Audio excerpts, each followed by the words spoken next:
台积电对今仔日开始要举行2天的董事会，进前国发会主委也就是台积电的董事刘敬清就讲到，董事会会说明2奈米案情。另外，美国总统川普进前宣布台积电会投资美国美金2000亿，并进前台积电家己宣布的1650亿是搁较济，这金额敢是会变动咧，引起外界关注。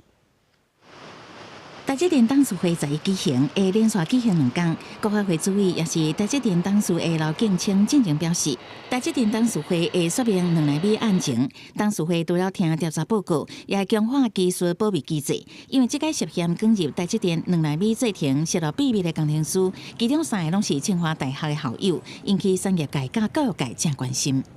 这次发生这种事情，清华我觉得不要回避啦，你要成为一个好的大学，有病就治嘛。 啊，没病就防嘛。可是有毛病不要回避，也不要说他毕业了哈就没有 comment 没有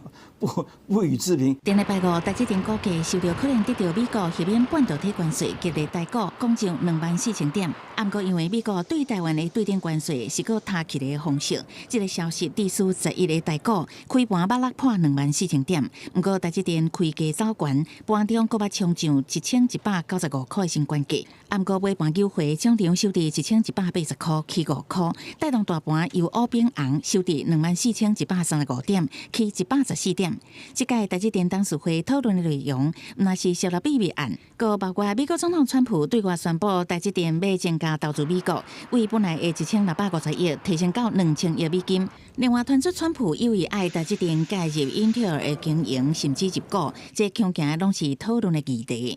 接下来的16A、14A 应该也都还是领先啊，而这些先进制程一出来之后呢，美国一定会要求台积电去设厂啊，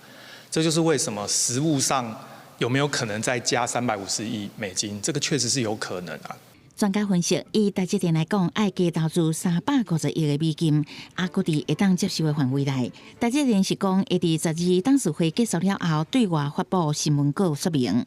记者采访报道。